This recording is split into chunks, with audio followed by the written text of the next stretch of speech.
sometimes I think I started with fake it till you make it. Like I'm going to say this over and over and over again, and I'm just going to fake it until I believe it. And then at some point you do start believing it where you're just like, I am, I am good enough. I am, talented. I am all these things. And you say it, like you said, you say it enough times and eventually it starts to outweigh the negative.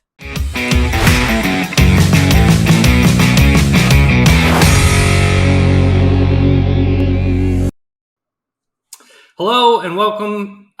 This is Tyler Gibson. Thanks for being here today, listening to the Orlando podcast. With me today, I have Jocelyn Espejo, or Joe, as she likes to go by. Thanks for being here today, Joe. Thank you for having me. Well, Joe, I want to just go ahead and start off by asking you the same question we ask everybody around here. Why is it that you do what you do?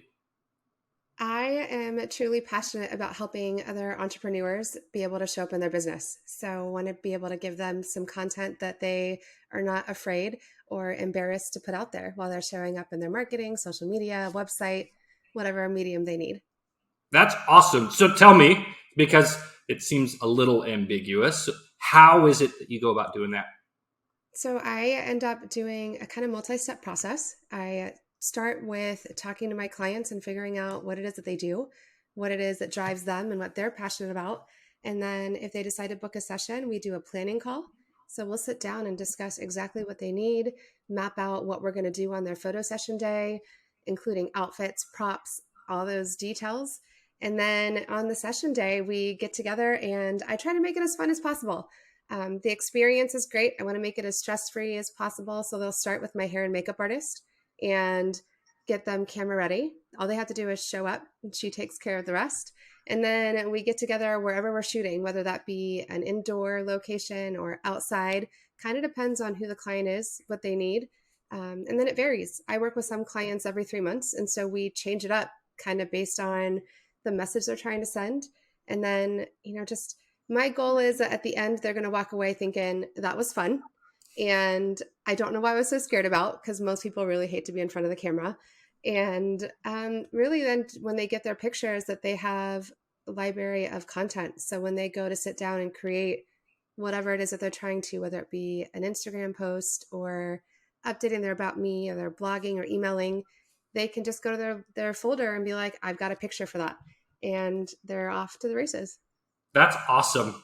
So how is it that you got started doing this type of photography for folks, more of a branding type photography? It kind of just fell in my lap. So I have been doing photography for about 11 years, started out with weddings and families. And about 2.5 years ago, I started getting phone calls. Hey, Joe, do you do headshots?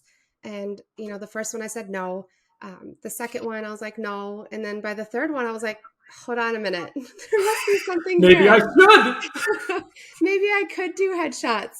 And so I stopped saying no and I started saying I can do lifestyle headshots. And then the lifestyle headshot turned into, hey, you want to have some fun while we're out here? And then I started seeing, when you're watching social media, you're watching the websites and you're all that stuff. And I'm like, this is what that is. This is lifestyle branding. Right. And I just kind of stopped saying no and started saying yes. And then it's just, to me, I do love family pictures. Weddings, I couldn't do anymore because of my littles. I just can't afford to be gone all weekend long.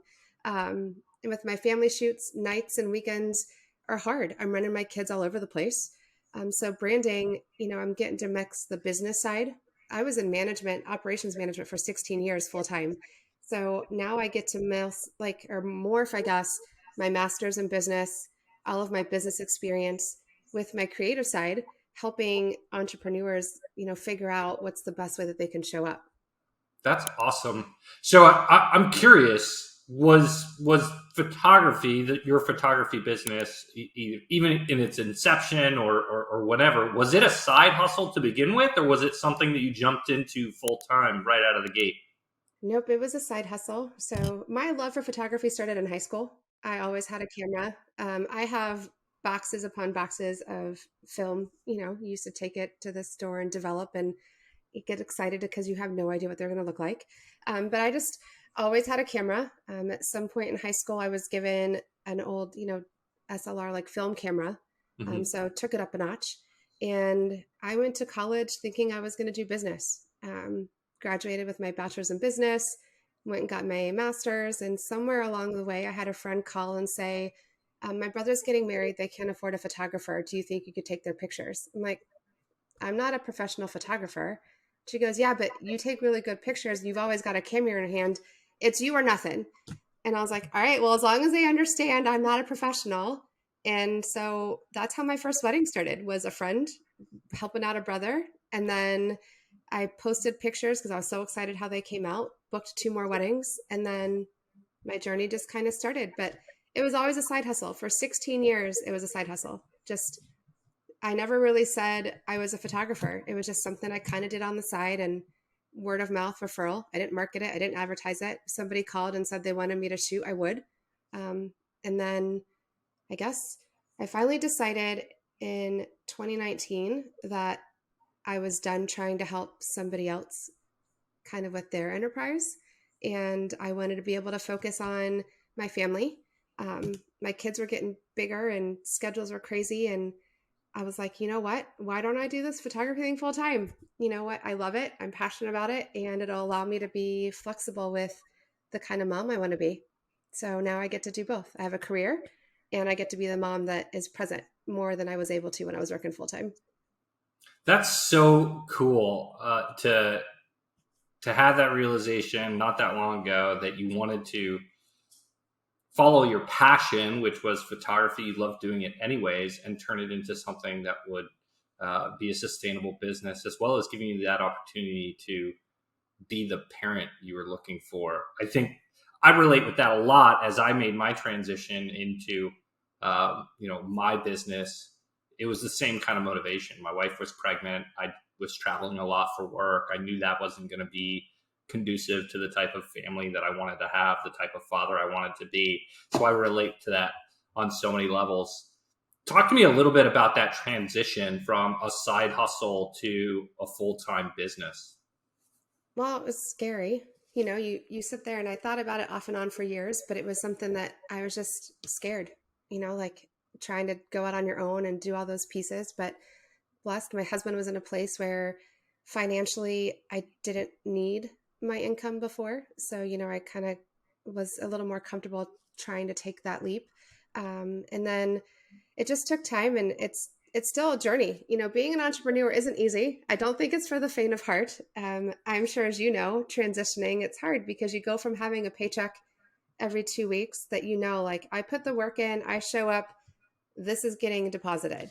Now it's, I put the work in, I show up, and it varies. So it's just hard to know, but the confidence piece, it was just overcoming my own fear and then willing to take a shot. And now I just, one day at a time, try to show up. And I think for me, it was great because it's something that I'm truly passionate about. So then it brings me joy and it lights me up. Like when I do get a client that trusts me to do their pictures, I love it. And then I feel like I become their hype woman, so now not only am I working, I get to be a cheerleader for all of these people. So it's fun. Yeah, you get to be kind of like a part of their business at that point, right? Part And of their and journey is what I like to say. Yeah. yeah, you get to be a part of their story because you're helping them with their imaging as well as you're now you almost get invested in their success, right? 100%.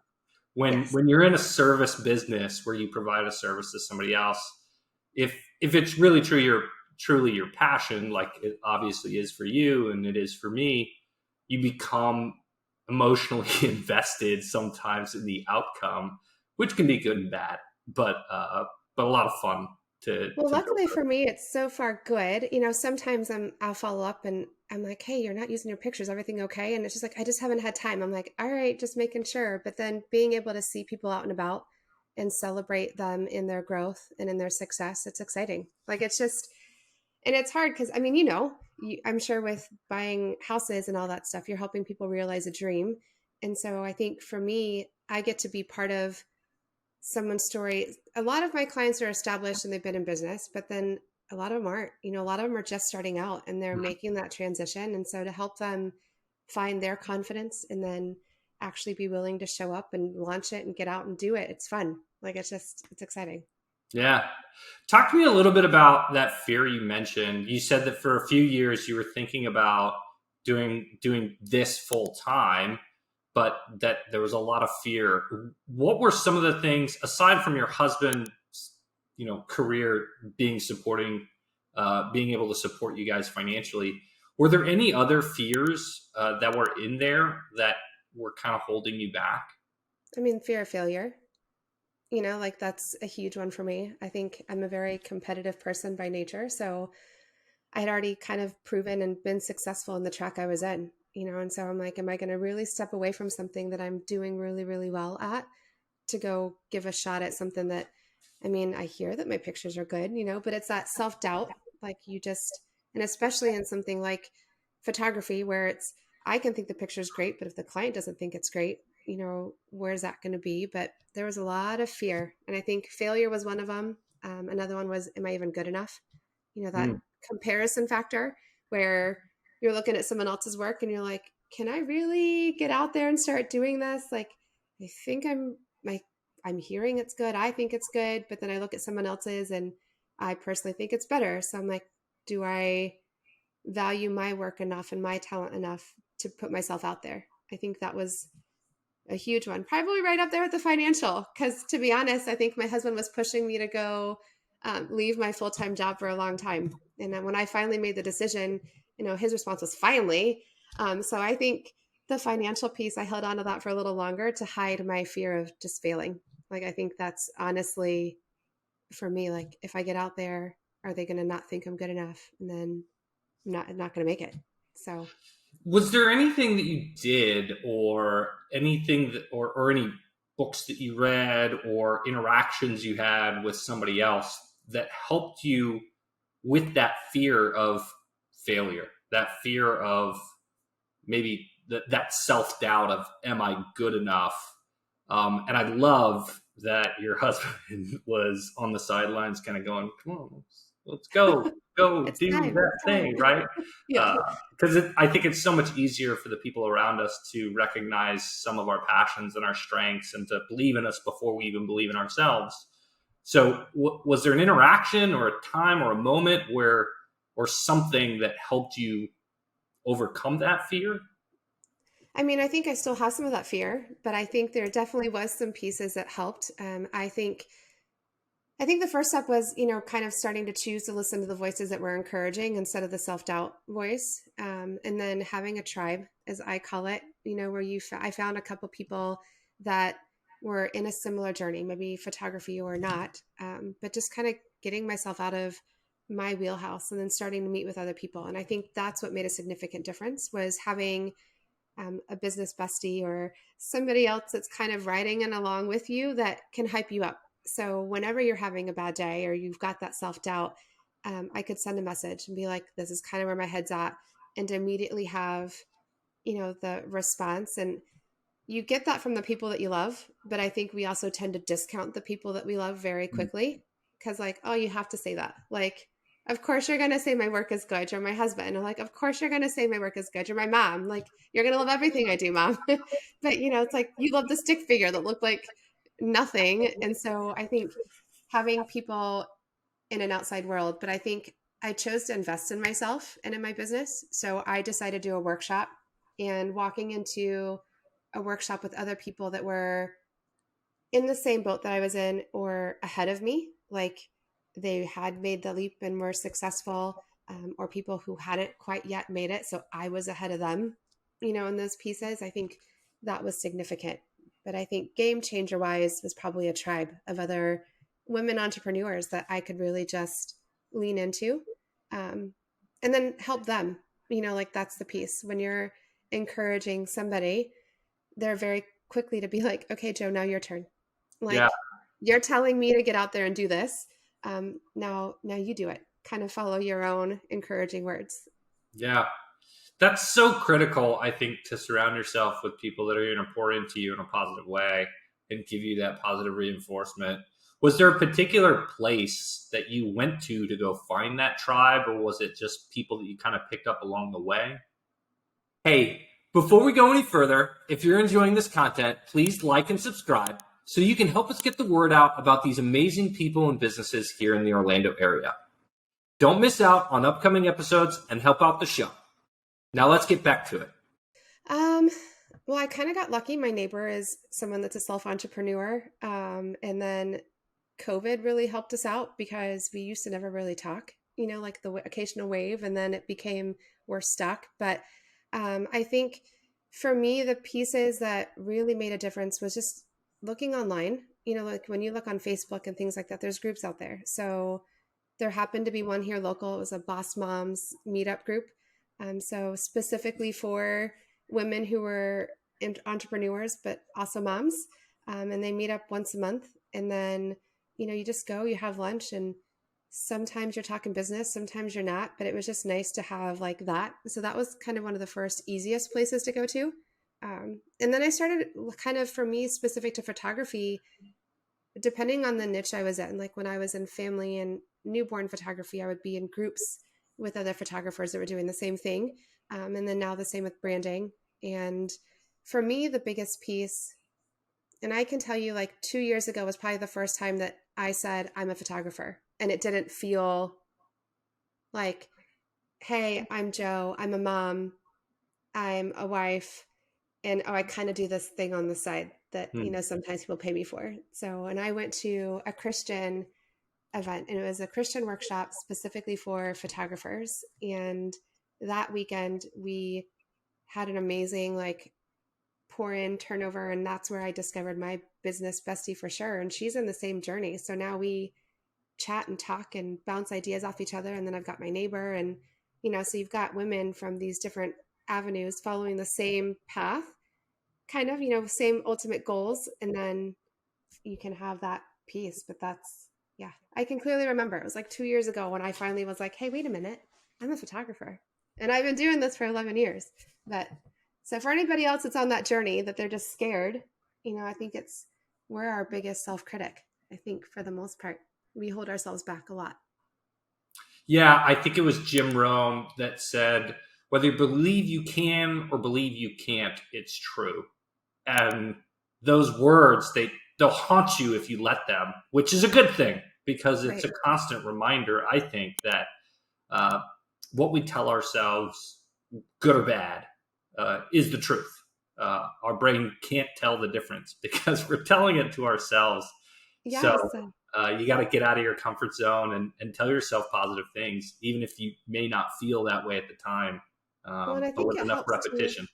Right. And you asked about books and things like that. Like I read, you know, I think it's like Girl Wash Your Face, and, like those different pieces where you can hear it from a different perspective.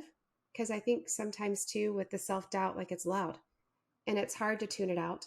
But then if you can read the books, and you just got to find one that speaks to you. There's people out there talking about the books all the time. And so you just have to find one and a voice and an author that you can actually read. I prefer reading.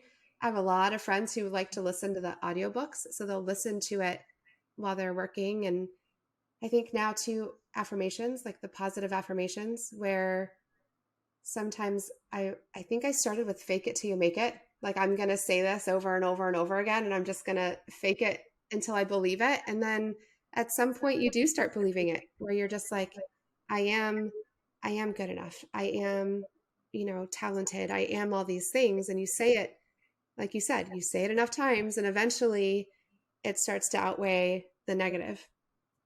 Not that it ever goes away, I think, fully, but it can outweigh it for sure. Do you have favorite clients?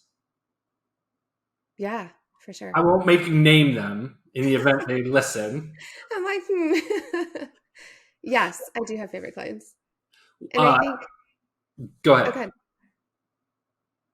no, you were going to ask a question. Yeah, I was going to say, what is it about them that make them your favorite? Is it the way that they show up? Is it an intentionality, or is it something kind of intangible? I think it's a combination. So I think it's one that they are willing to show up, and then I think too, it's that they have some trust in me. So then whenever I recommend getting professional hair and makeup, they're like, yes, okay, got it. And then it's just, I find that some clients and I just connect so much better. And so then the session isn't really work, it's fun, so we're talking the whole time. And then I've got some clients who now come to me repeatedly. And so it's fun to see their growth, and then they see my growth, because constant, never ending improvement. So I'm always looking how I can better improve my services or my experience. And yeah, those favorite ones, I think I spend more time laughing and carrying on. And I truly walk away from a session feeling like I've been uplifted. And it's just because it was fun. You have those clients that just, they, I get them, they get me, and it makes it even that much more fun at the end to walk away from it. Yeah.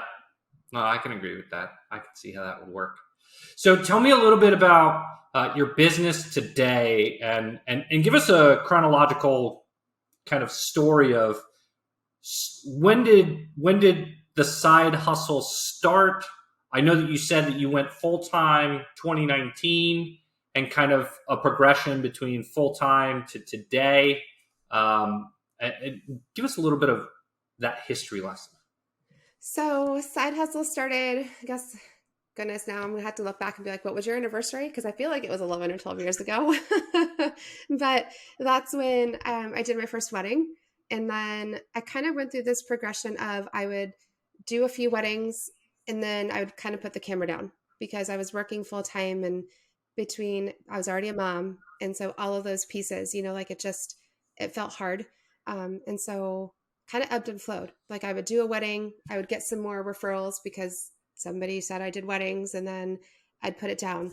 Um, I morphed out of weddings, I think probably about 5 years in, 6 years in, once my son started sports, because I didn't want to be gone on Saturday. And Mm-hmm. I didn't want to, I started blocking my schedule. Like, no, I'm not available because he's going to have games. And then I realized I'm blocking my schedule during the busiest times of the year. Mm. Um, and so I kept it a side hustle. I don't know, just there was lots of months where I'm like, I didn't pick up the camera, I mean, for fun, for my own family, but not for a client, just because I got so caught up in what I was doing full time, and then being a mom. And then somewhere along the way, I realized it was getting really hard, and it was my son. It was, like, because when you're working full time and you're trying to get your kids out of the house, I felt like I went through this phase of, all I do every day is wake up, rush my kids out the door. I go to work all day. I come back, rush my kids to practice, whatever. We get home, dinner, bath, bed. Like, it was this mundane, like, rush. Everything was a rush. And then if I was at work, I was thinking about what I was missing with the kids. If I was with the kids, I'm thinking about all of the things that I needed to do with work. And so just, it was crazy. In 2019, my son, it was one of those typical rush days. I was running late from work, and my son hates being late to practice. So I pick him up. First thing he does is look at the clock, and he says, "You're late."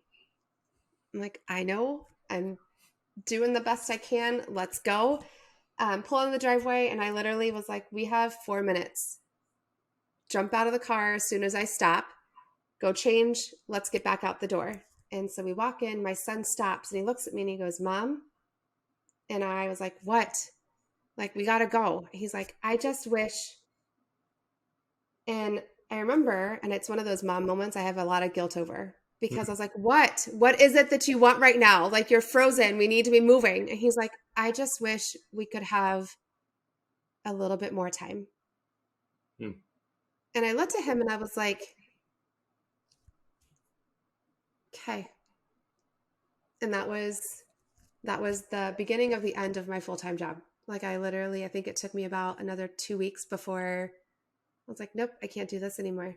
I don't want to do this rush out the door, like rush home, bed, bath, whatever. And my kid is looking at me going, and I think I asked him, like, how much more time? And he was like 5 minutes, Mom. I just wish I could have 5 more minutes. I'm like, okay. So I made the transition, and now my kids, I take them to school or the bus stop, and then I'm there for them at the bus stop or when they get home at the end of the day, and we can get to practice a little bit earlier, and they don't feel like there's a hustle. And sometimes I still feel like there's a hustle, because now I'm trying to figure out how to work a full-time job without being full-time, right? Because now I went from getting 8 to 5 to my kid drop my second one off at like 9, and then my little one's back by 3. So it's like this small little window where I'm trying to do everything in. So sometimes I still think that it's the hustle, but my kids are happier.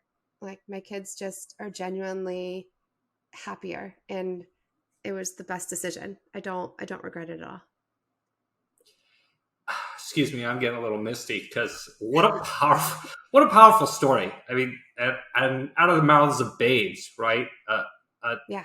Children just have uh, they have no respect.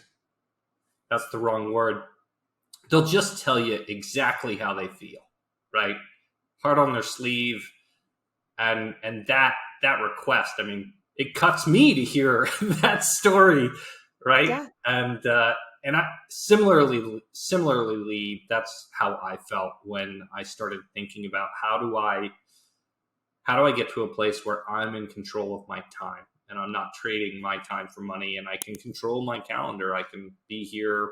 I don't have to work on Monday or Friday because my daughter's going to be home, and I can drop her off, and I can pick her up, and you know, I can work outside of those hours. I can get up earlier. I can stay up later. I can do all those things. So powerful story. Well, I Thank you. think that's what took some adjustment, right? So it went from working like those hours, and then it took some adjustment on the family side. But for me, it was great because I don't have an issue editing at 10 o'clock at night after everyone's in bed. Right. And at one point, my husband even said, he's like, I hate the fact that you're working at night. And I said, but I'm not working at night because I have to, I'm choosing to. And I said, because this morning, I took Jasmine to school, and then I took Jaden to school, and then, I had whatever event at school, or, I was back at the bus stop, or the kids don't have school, and it's not like who's watching the kids or who's doing what, like, and I still have some of that. There is an occasional, but my mom steps in or whatever. But for the most part, like the majority of it, they're not latchkey kids. They're home. They get to come home. They get to have a friend over if they want. And they get that downtime at home, which is really nice. And the branding has been phenomenal with that because all of my clients are business people. And so then I can schedule my sessions during the day when the kids are at school, or, sometimes over the summer, but I can put them in a half day camp and they're actually having fun and not going stir crazy at home. And then I can still get some work done. So I think it's the flexibility of when I'm going to work that I love, because, I think sometimes the misconception is that you're going to work less. Can't really say I'm working less than I was before, because being in your own business, like it's a constant. But then it's also requiring a little bit different prioritization. So trying to figure out now, like I think my goal is, as my business is growing and as I'm scaling and it's flourishing and it's amazing, is how I can hold on to the priority.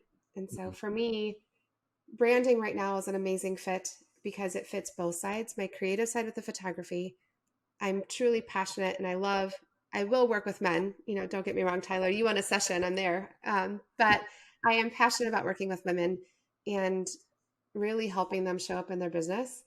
And then it allows me to then also ask the question every time I go to say something, does this align with my priorities right now? So can I do this?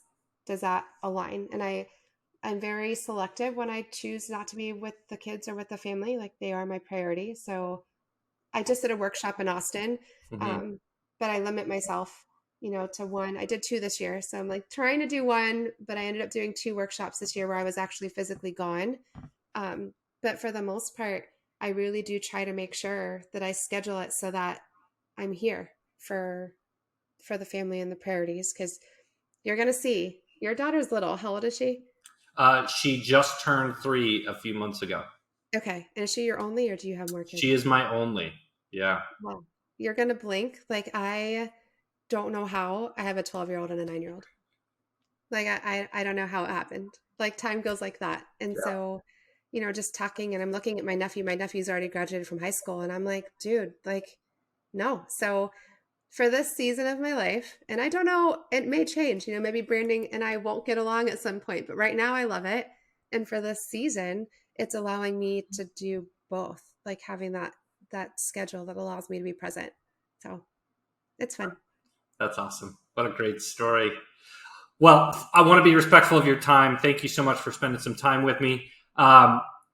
Where can people find out more about you and branding sessions? So definitely look for me on Instagram, Branding by Joe. Same with Facebook, or my website. It's www.jocelyn.espejo.com. And I've got details on there. And then there's links to schedule a call.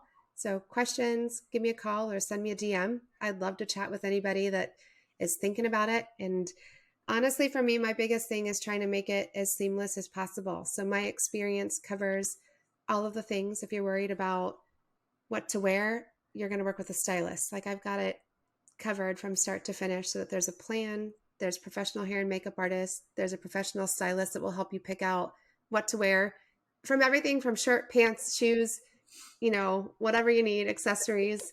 And then I help with locations and poses and all of the things. My goal is to be able to help people tell their story without having to worry about all the little things. That's why I'm here.